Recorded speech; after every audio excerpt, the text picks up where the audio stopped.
गरीब ससुराल वालों ने पहली बार खाए चिकन मोमोज। अब लोग ना तो हमें पैसे देते हो और ना ही मोमोज खिलाते हो। सभी बच्चे स्कूल के बाहर खड़े होकर मोमोज खाते हैं। हमें भी मोमोज खाने हैं। हाँ माँ, दादी, हमने कभी मोमोज नहीं खाया। हमारे स्कूल के बाहर 20 रुपए का चिकन मोमोज मिलता है। हमें भी चिकन मोमोज खाना है, खिलाओ ना। अरे बेटा, ये मोमोज क्या होता है? हमने तो नाम ही पहली बार सुना है। माँ जी, मैं जानती हूँ ये कौन से चिकन मोमोज की बात कर रहे हैं। आप लोगों ने भी बाहर रोड पर देखा होगा, छोटे छोटे सफेद सफेद से होते हैं और उसके साथ लाल चटनी भी होती है। मैंने भी अपनी जिंदगी में एक बार शादी से पहले खाया था। बच्चों, तुम चिंता मत करो, तुम्हारी चाची एक दिन तुम्हें चिकन मोमोज जरूर खिलाएगी। बस थोड़ा सा समय दो। नेहा के समझाने पर बच्चे मान जाते हैं। अब इसी तरह कुछ दिन बीत जाते हैं और एक बार फिर जब बच्चे किसी को चिकन मोमोज खाते हुए देखते हैं तो जिद पर अड़ जाते हैं। माँ, चाची देखो ना, आज तो घर के बाहर ही चिकन मोमोज वाला आया है। आज तो खिला दो। अगर तुम दोनों ने चिकन मोमोज की जिद नहीं छोड़ी तो मैं तुम दोनों को चांटा लगाऊंगी। हाँ बच्चों, मैं तुम्हें चिकन मोमोज जरूर खिलाऊंगी। पहले पापा और चाचा जी की सैलरी आने दो। जिस दिन घर में चिकन आएगा उस दिन मैं तुम लोगों के लिए चिकन मोमोज जरूर बनाऊंगी। भाभी, बार बार बच्चे को मोमोज की जिद करता देख अब तो मेरा भी चिकन मोमोज खाने का दिल कर रहा है। मेरे गरीब ससुराल वालों ने कभी चिकन मोमोज नहीं खाया। उन सबका कितना मन है एक बार चिकन मोमोज खाने का, पर घर की आर्थिक स्थिति इतनी अच्छी नहीं है कि मैं उन्हें इतने महंगे चिकन मोमोज खिला सकूं। लगता है अब मुझे ही कुछ करना होगा। नेहा अपने गरीब ससुराल वालों को चिकन मोमोज के लिए परेशान होता देख कुछ करने की सोचती है। अब ऐसे ही कुछ दिन बीत जाते हैं और एक दिन तीनों सास बहू मार्केट जाती हैं। बहू, सामने ये जो भीड़ नजर आ रही है, क्या वहां पर चिकन मोमोज बिक रहे हैं? ये वही चिकन मोमोज हैं जिनकी बातें तू कर रही थी। हाँ माँ जी, ये वही चिकन मोमोज हैं जिनकी जिद बच्चे भी कर रहे हैं। ये चिकन मोमोज तो बहुत महंगे हैं। हम तो महीने में एक बार चिकन खा लेते हैं, वही बड़ी बात है। बच्चों को चिकन मोमोज कहाँ से खिलाएंगे? अपनी जेठानी की बातें और उदासी देखकर नेहा को बहुत बुरा लगता है और वो लोग घर जाते हैं। और मौका मिलते ही कुछ देर के लिए नेहा सबसे झूठ बोलकर घर के बाहर जाती है और एक कॉस्मेटिक की दुकान पर पार्ट टाइम जॉब करनी शुरू कर देती है। मैडम, 6:30 हो गए हैं, मेरा घर जाना बहुत जरूरी है। मेरे ससुराल वालों को नहीं पता है कि मैं यहाँ पार्ट टाइम जॉब कर रही हूँ। अरे नेहा, आज नहीं तो कल सच तो पता ही चल जाएगा ना। और तुम ऐसे रोज 6:30 बजे चली जाती हो, जबकि 6:30 बजे के बाद ही कस्टमर की भीड़ जमा होती है। और अगर नहीं रुक सकती तो भले ही नौकरी छोड़ दो, मैं कोई दूसरी लड़की देख लूंगी। मैडम, ऐसा मत बोलो, ये मेरी मजबूरी है। अच्छा ठीक है, जाओ। नेहा की मालकिन नेहा को घर जाने देती है। अब इसी तरह कुछ दिन बीत जाते हैं और नेहा घर वालों से छुपकर पैसे कमाने के लिए काम करती है ताकि वो अपने गरीब ससुराल वालों को चिकन मोमोज खिला सके। इसी तरह कुछ दिन बीत जाते हैं और एक दिन जब रवि और विवेक अपनी फैक्ट्री में काम कर रहे होते हैं तो वो देखते हैं कि मालिक कुछ लोगों के साथ चिकन मोमोज खाते हुए काम से रिलेटेड बातें कर रहे हैं। छोटे अमीरों का सही है ना, इतने महंगे मोमोज मंगवाते हैं हम गरीबों से और उसे भी ढंग से नहीं खाते। हाँ भैया, काश के हम भी कभी इन लोगों की तरह चिकन मोमोज खा पाते, पर हम गरीबों के नसीब में तो सिर्फ चिकन मोमोज देखना लिखा है, ना कि खाना। दोनों भाई अपने सामने मालिकों को चिकन मोमोज खाता देख उनके मुंह में भी पानी आने लगता है और वो जब भी किसी काम से अंदर जाते तो सिर्फ मोमोज को ही देखते हैं। कुछ देर बाद मीटिंग्स खत्म हो जाती हैं और मालिक विवेक को अपने पास बुलाते हैं। विवेक, ये एक चिकन मोमोज बचा है, इसे फेंकने से अच्छा है कि तुम खा लो। विवेक खुद न खाकर शाम को अपने भाई के साथ घर जाता है और अपने बच्चों को खाने के लिए देता है। अब दोनों बच्चे चिकन मोमोज देखकर आपस में लड़ाई करने लगते हैं। एक ही मोमोज है, इसे मैं खाऊंगी, पर मैं छोटा हूँ इसलिए ये चिकन मोमोज मैं खाऊंगा। और घर में सबसे पहले चिकन मोमोज की जिद मैंने की थी, इसलिए मोमोज मैं ही खाऊंगा। अरे तुम दोनों लड़ना बंद करो, एक ही मोमोज है, दोनों आधा आधा बांट कर खा लो। काश कि मोमोज एक से ज्यादा होते तो हम सब थोड़ा थोड़ा चख पाते। दीपिका दोनों बच्चों में आधा आधा मोमोज बांट तो देती है, पर रात में सोते हुए वो अपने भाई से मोमोज की ही बातें करती है। भैया, क्या कभी ऐसा नहीं हो सकता कि हम गरीब भी चिकन मोमोज खा पाए? अब तो मेरा भी बहुत दिल करता है चिकन मोमोज खाने का। दीपिका, बच्चों का तो समझ में आता है, पर तू तो समझदार है। सिर्फ चिकन मोमोज के लिए अपने भाई को परेशान मत कर। दोनों भाई कैसे घर चला रहे हैं ये सिर्फ वही जानते हैं। कोई बात नहीं माँ, दीपिका अपनी मन की तो बात कह रही है। दीपिका, फिक्र मत करो, एक दिन हमारा गरीब परिवार भी चिकन मोमोज खाएगा। पूरा परिवार मोमोज की बातें करके सो जाते हैं और अगले दिन नेहा को उसकी सैलरी मिलती है और वो कुछ पैसे लेकर घर आती है और अपनी जेठानी और सास से कहती है, माँ जी, बाहर तो चिकन मोमोज बहुत महंगे आते हैं, इसलिए मैंने सोचा है कि क्यों ना हम खुद घर में चिकन मोमोज बनाएं। और मैंने तो आज मोमोज वाले को मोमोज बनाते हुए भी देखा है कि वो कैसे मोमोज बनाता है, पर मुझे कुछ खास समझ नहीं आया। क्या आप मेरे लिए शांति आंटी की बहू आनंदी से बात करोगे? मैंने सुना है उसे इस तरह के पकवान बनाने आते हैं। हो ना हो वो चिकन मोमोज कैसे बनते हैं जानती हैं। वो सब तो ठीक है, आनंदी बहू से मैं बात कर लूंगी, पर तेरे पास चिकन मोमोज बनाने के लिए पैसे कहाँ से आए? मेरे बेटों की सैलरी तो 2 दिन बाद आनी है। वो माँ जी, मैं खेत में सरला की मदद करने नहीं जाती थी, बल्कि एक कॉस्मेटिक की दुकान पर पार्ट टाइम जॉब कर रही थी, और वहीं से मुझे महीने के 1500 रुपये सैलरी के रूप में मिले हैं। और क्योंकि मोमोज मैदे से बनते हैं, इसलिए मैं मैदा भी लेकर आई हूँ, पर चिकन नहीं लेकर आ पाई, क्योंकि मैं नहीं चाहती थी कि हमारा नुकसान हो, क्योंकि मुझे चिकन मोमोज बनाने नहीं आते, और मैं चाहती थी कि मैं अपने गरीब ससुराल वालों को चिकन मोमोज खिलाऊं। नेहा, तुम कितनी समझदार हो, मेरे दिमाग में ये बात कभी क्यों नहीं आई? अगर तुमने मुझे बताया होता तो मैं तुम्हारी मदद करती। माँ जी, आप प्लीज एक बार आनंदी से बात करके देखो ना, क्या पता वो हमारी मदद करते। अपनी दोनों बहुओं की जिद करने पर आशा किसी बहाने से शांति के घर में जाती है और आनंदी से चिकन मोमोज की रेसिपी मांगती है। आंटी, मैं आपको रेसिपी तो बता दूंगी, पर चिकन मोमोज बनाने के बाद मुझे जरूर देना। मैं चिकन मोमोज की दीवानी हूँ, पर जब से इस घटिया से अमीर ससुराल में आई हूँ, घर की दाल चावल रोटी खाकर मेरा दिमाग खराब हो गया है। 1 साल हो गए मेरे मोमोज को चखा भी नहीं है। हाँ बहू, क्यों नहीं, आखिर तेरी मदद से ही तो हम चिकन मोमोज बना पाएंगे। क्यों नहीं आंटी जी, चिकन मोमोज बनाना कोई मुश्किल काम नहीं है। चिकन ले आओ, मैदा ले आओ, मैदा में थोड़ा सा नमक और तेल डालकर उसे गूंथ लो, और छोटी छोटी रोटियां बनाकर उनमें मसाले से भरे चिकन भर दो। और मोमोज की चटनी बनाने के लिए थोड़े से टमाटर, लहसुन और लाल मिर्च को उबाल लो और उसे मिक्सी में पीस लो। बस चिकन मोमोज तैयार।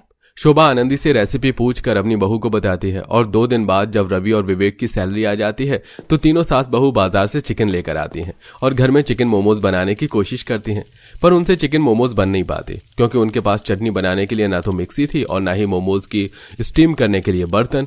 पर तभी आनंदी को अपनी बताई हुई रेसिपी याद आती है, और जैसे ही शांति घर से बाहर जाती है वो मोमोज बनाने का बर्तन लेकर शोभा के घर आती है। माफ करना, मेरी वजह से आप लोग परेशान हो गए।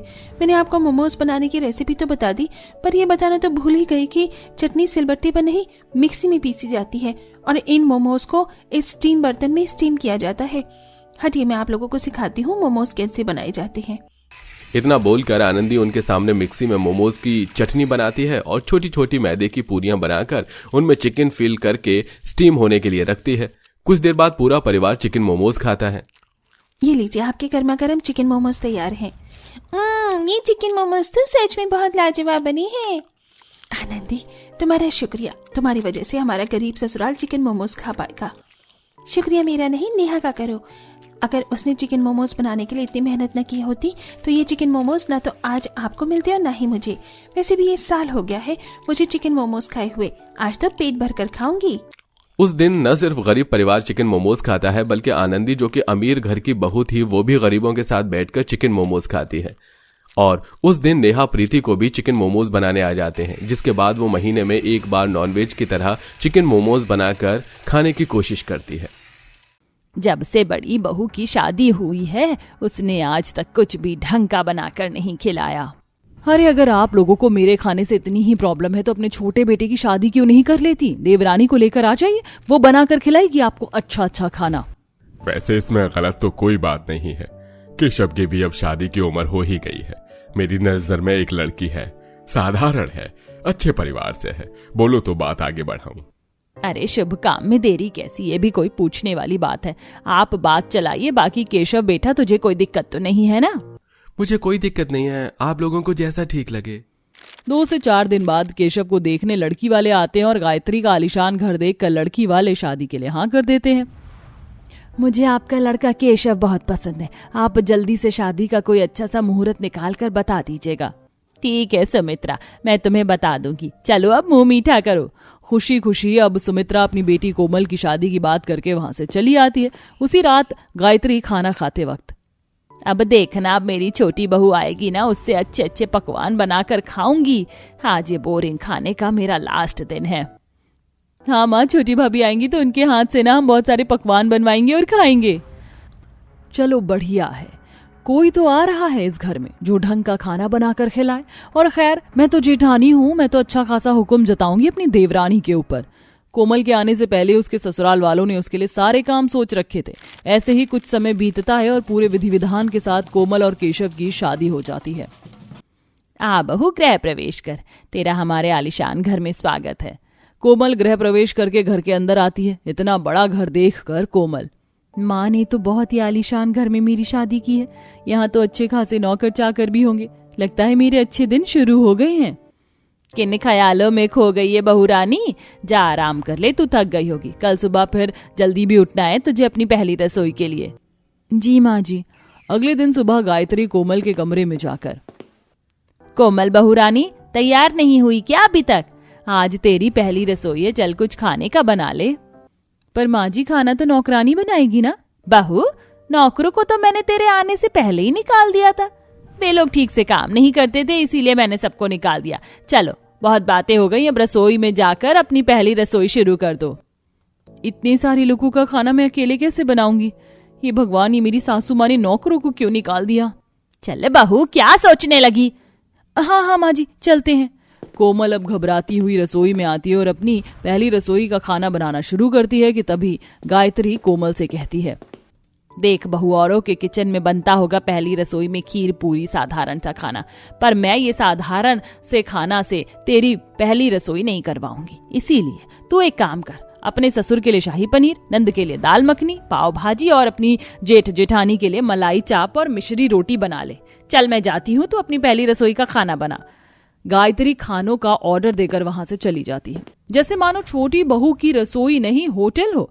कोमल भी अब अपने सर पर कपड़ा बांधती है और सारा खाना बनाना शुरू कर देती है। कुछ देर बाद खाने को डाइनिंग टेबल पर लाकर कोमल परोसती है। माफ करना, जेठ हूँ। कहते हैं कि बहू की शक्ल भी नहीं देखते, लेकिन आपने तो इतना स्वादिष्ट खाना बनाया है कि मन कर रहा है आपके चरण छू लूं मैं। हम लोग तो तरस गए थे बहू ऐसे खाने के लिए। तेरे हाथों में तो जादू है, ऐसा लग रहा है सारा खाना होटल से मंगवाया है। कोमल अपने कमर से साड़ी का आंचल झटकते हुए कहती है, हाँ हाँ, अच्छा तो लगेगा ही, क्योंकि एक होटल के शेफ के जितना काम भी तो करवाया है। क्या सोच रही हो कोमल? इतनी दूर क्यों खड़ी हो? आओ, तुमने इतना स्वादिष्ट खाना बनाया है, तुम भी तो खाओ इसको। नहीं, मैं इतना सारा खाना बनाकर बहुत ज्यादा थक गई हूँ, मैं थोड़ा आराम करूंगी फिर कुछ खाऊंगी। कोमल अब इतना सारा खाना बनाकर बहुत थक जाती है और वो चुपचाप जाकर अपने कमरे में सो जाती है। तभी देर शाम उसकी सास उसके कमरे में जाकर, उठ बहू, सुबह से शाम हो गई है, सोती रहेगी क्या? जी माँ जी। हाँ उठ गई। सुन, पड़ोस की मेरी कुछ सहेलियां आई हैं, उनके लिए जरा चाय बना दे और नाश्ते में समोसे, गोभी पकौड़े, ब्रेड पकौड़े और मटर वाली कचौड़ियाँ, आलू वाली कचौड़ियाँ भी बना दियो। कोमल उठकर रसोई में आती है। अब एक तरफ चाय बना रही होती है, दूसरी तरफ पकौड़ियाँ तल रही होती है और गुस्से में खुद से कहती है, अरे यार ये सब क्या है? अभी सुबह तो इतना सारा खाना बनाया था और तो और यहाँ पर कोई मेरी मदद भी नहीं कर रहा है। छोटी बहू हूँ, इसका मतलब ये थोड़ी ना है कि दिन भर बस सबके लिए पकवान ही बनाती रहूंगी। अरे मैं भी इंसान हूँ, इन्होंने तो मुझे रसोई नहीं, ऐसा लग रहा है होटल दे दिया है। संभालने के नाम पर ऑर्डर ही ऑर्डर देते जा रहे हैं। कुछ देर के बाद अब कोमल टेबल पर चाय, ब्रेड पकौड़े, आलू पकौड़े, कचौड़ी मटर, आलू कचौड़ी लाकर टेबल पर रखती है। गायत्री की सभी सहेलियां खाना शुरू करती हैं। अरे वाह, क्या चाय नाश्ता बनाया है! ये स्नैक्स तो मैंने लास्ट टाइम किसी होटल में ही खाया था। अरे तो तुझे क्या लगता है मेरी बहू को अच्छा खाना बनाने नहीं आता? अरे मेरी छोटी बहू की रसोई नहीं होटल है, जो भी बोलो फटाफट बनाकर खिला देती है। इन लोगों को तो बस खाने की पड़ी है। देखो कैसे खाने की तारीफ कर रहे हैं। ये नहीं सोच रहे हैं कि इस अकेली लड़की ने इतना सारा खाना कैसे बनाया होगा। ऐसे ही समय गुजरता है। अब आए दिन कोमल के ससुराल वाले उससे ढेर सारा पकवान बनवाया करते थे। कोमल अब परेशान हो गई थी। अगले दिन सुबह, कोमल बहू, आज ना सुबह के नाश्ते में ना 5 तरह का चीला बना ले। बेसन का चीला, आटे का चीला, सूजी का चीला और उसके साथ टमाटर की चटनी, धनिया की चटनी, पुदीने की चटनी, लहसुन की चटनी बना ले। ठीक है, आज हम लोग नाश्ते में चीला ही खाएंगे। ठीक है माँ जी, मैं बना देती हूँ। आज फिर छोटी बहू कोमल को एक होटल जितना ऑर्डर मिल चुका था। अब कोमल रसोई में और 5 से 6 तरह के चीले और 5 से 6 तरह की चटनियां बना रही थी। हे भगवान, आज फिर ये 6 तरह के चीले और 6 तरह की चटनी बनाने को बोल दिया। अब मैं कैसे बनाऊंगी इतना सारा? कोई मेरी मदद भी नहीं करता। कोमल अब टेबल पर आटे, सूजी, बेसन का चीला, टमाटर, लहसुन, पुदीना, धनिया की चटनी को सर्व करती है। सभी लोग खाना खाते हैं। मजा आ गया भाभी, आपने तो बहुत ही स्वादिष्ट चीला बनाया है। आज से पहले हमें ये चीला किसी ने नहीं खिलाया था, इतना स्वादिष्ट। रूपा की बातें सुनकर ही कोमल का गुस्सा 7वें आसमान पर पहुंच गया था और वह अपना गुस्सा बरसाते हुए अपनी नंद से कहती है, नंद जी, खाना तो मैं स्वादिष्ट बना रही हूँ, पर कभी एक दिन आकर किचन में मेरी मदद भी कर दिया करो। मैं अकेले ही लगी रहती हूँ, छोटी बहू हूँ तो बस सब ऑर्डर ही देते हैं। जेठानी जी भी एक बार झांकने भी नहीं आती हैं। ऐसे कैसे बोल रही है तू मेरी बेटी से? और तुझे लेकर क्यों आए हैं? हाँ, ताकि तू हमें अच्छा अच्छा खाना बनाकर खिला सके, और छोटी है तू, ऐसे जवान कैसे लड़ा रही है? अपनी सास की बातें सुनकर कोमल फिर चुप हो जाती है और वहां से चली जाती है। ऐसे ही कुछ वक्त गुजरता है और एक शाम कोमल से मिलने उसकी माँ आती है। माँ, आप आइए ना, बैठिए, मैं अभी आपके लिए चाय नाश्ता लेकर आती हूँ। अपनी माँ के लिए प्लेट में चाय नाश्ता लेकर आती है। सुमित्रा खुशी खुशी चाय नाश्ता कर रही होती है कि तभी रिया अपनी 4-5 सहेलियों को लेकर घर आ जाती है। भाभी, ये देखो मेरी सहेलियां आई हैं और आज रात का डिनर यहीं करके जाएंगी। आप इनके लिए खाने में कटहल बिरयानी, मशरूम बिरयानी, पनीर बिरयानी और 3 तरह का रायता, खीरे का, बूंदी का और तड़के वाला रायता बना लेना। सुमित्रा ये सारी चीज देख रही होती है और उसको ये सब अजीब भी लगता है, लेकिन वह कुछ नहीं बोलती। कोमल भी चुपचाप जाकर रसोई में सबके लिए खाना बनाने लगती है और कुछ देर बाद आकर खाना टेबल पर परोसती है। तूने इतना सारा खाना बनाया सबके लिए बेटी, और किसी ने तेरी मदद भी नहीं की? नहीं माँ, यहाँ पर सब मुझे सिर्फ ऑर्डर ही देते हैं। जैसे छोटी बहू की रसोई को तो इन्होंने होटल ही समझ रखा है, जो भी आता है मुंह उठाकर अपनी फरमाइश करके चला जाता है, और मैं छोटी हूँ इसलिए मैं किसी से कुछ बोल भी नहीं पाती। ओह मेरी बच्ची, अगर मुझे पहले पता होता तो मैं तेरी शादी कभी इस घर में नहीं करती। मैंने तो आलीशान घर देखकर तेरी इस घर में शादी कर दी थी। अगले दिन दोपहर में, कोमल बहू, आज दोपहर के खाने में सबके लिए 3-4 तरह की कढ़ी बना ले। आलू कढ़ी, अंडा कढ़ी, बेसन कढ़ी और पुलाव, और पूड़ियाँ और रोटी। ठीक है माँ जी, बना देती हूँ। अब कोमल रसोई में जाकर 2-3 तरह की कढ़ियाँ और पुलाव पूरी बना रही थी कि तभी कोमल बेहोश होकर किचन में गिर जाती है। चिल्लाने की आवाज सुनकर सुमित्रा रसोई में पहुंचती है और धीरे धीरे सब इकट्ठा हो जाते हैं। मेरी बच्ची, क्या हो गया तुझे? अरे कोई डॉक्टर को बुलाओ। क्या हो गया बहू? उठ ना बहू। अरे कैसी बहू? दूर रहो, मेरी बेटी को छूना भी मत तुम लोग। तुम लोगों ने अपनी छोटी बहू को एक होटल की नौकरानी समझ रखा था। जब से आई हूँ तब से यही देख रही हूँ कि मेरी बेटी बस सबके लिए खाना ही बनाती जा रही है।